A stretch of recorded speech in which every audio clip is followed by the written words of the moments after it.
ప్రభుత్వానికి చిత్తశుద్ధి ఉంటే ప్రవీణ్ పగడాల మృతిపై సిట్టింగ్ జడ్జితో జ్యుడిషియల్ ఎంక్వైరీ చేయాలని పాస్టర్ సనమండ ఎబినేజర్ అన్నారు. పశ్చిమ గోదావరి జిల్లా పాలకొల్లు తెలుగు క్రైస్తవ సంఘాల ఆధ్వర్యంలో పట్టణంలో 8 మండలాల నుండి క్రైస్తవ సోదర సోదరీమణులు పెద్ద ఎత్తున నిరసన ర్యాలీ చేశారు.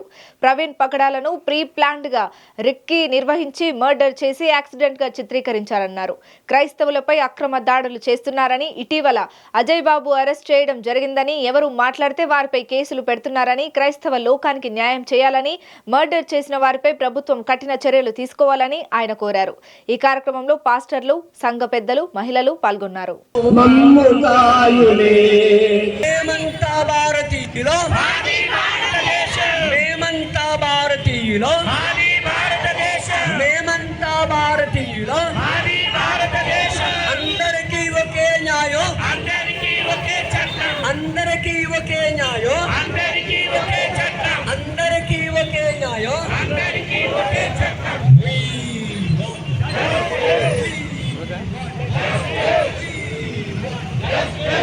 గత నెలలో జరిగినటువంటి ప్రియ సహోదరులు ప్రవీణ్ పగడాల గారి మరణం క్రైస్తవ లోకానికి ఎంతో తీరని లోటు. వారిని ఎంతో ప్రీ ప్లాన్గా చాలా ప్లాన్ చేసి రిక్కీలు నిర్వహించి వారిని ప్రీ ప్లాన్లో మర్డర్ చేసి కేవలం అది యాక్సిడెంట్గా చిత్రీకరించడానికి ప్రతిరోజు ఒక్కొక్క ఫ్యాబ్రికేట్గా చేసినటువంటి సాక్ష్యాలను బయటికి తీసుకొస్తున్నారు.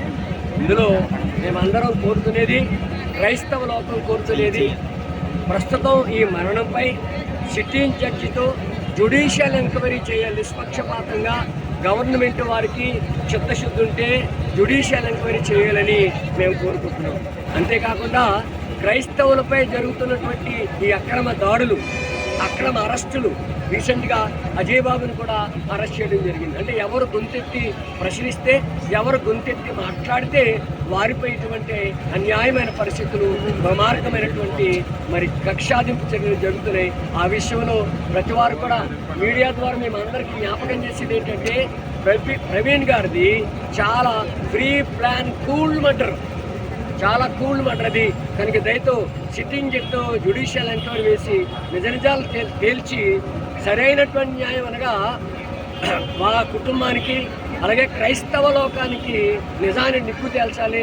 ఖచ్చితంగా ఎవరైతే దోషులు ఉన్నారో వారిని నిష్పక్షపాతంగా గవర్నమెంట్, ప్రభుత్వం వారిపై చర్య తీసుకుని కఠినంగా శిక్షించాలని ఈ సభాముఖంగా ఈ తెలుగు క్రైస్తవ సంఘాల పరిరక్షణ సమితి తరపున, అలాగే మన చుట్టుపక్కల మండలాల్లో ఉన్నటువంటి పాలకొల్లు మండలం, వీరవాసన మండలం, కోడూరు మండలం, నరసాపురం మండలం, మగతూరు మండలం, ఆచండ మండలం, యలమంచిల మండలం, ఈ 8 మండలాల ఆధ్వర్యంలో తెలుగు క్రైస్తవ సంఘాల పరిరక్షణ తరఫున ఈ కార్యక్రమం చేయడం జరిగింది. ఈ నిరసనల యొక్క ఉద్దేశం ఒకటే, నిజ నిర్ధారణ జరగాలి, దోషిని శిక్షించాలని మా విన్నపం, విజ్ఞాపన గవర్నమెంట్ వారికి, ప్రభుత్వ అధికారులకి అందరూ కూడా మేము తెలియజేస్తున్నాం. ఈ పత్రిక ముఖంగా, ఈ మీడియా ముఖంగా ప్రజలందరికీ కూడా విజ్ఞాపన చేస్తున్నాం. ఈ ప్రీ ప్లాన్ మర్డర్ యొక్క మిస్టరీని ఛేదించాలని కోరుకుంటున్నాం.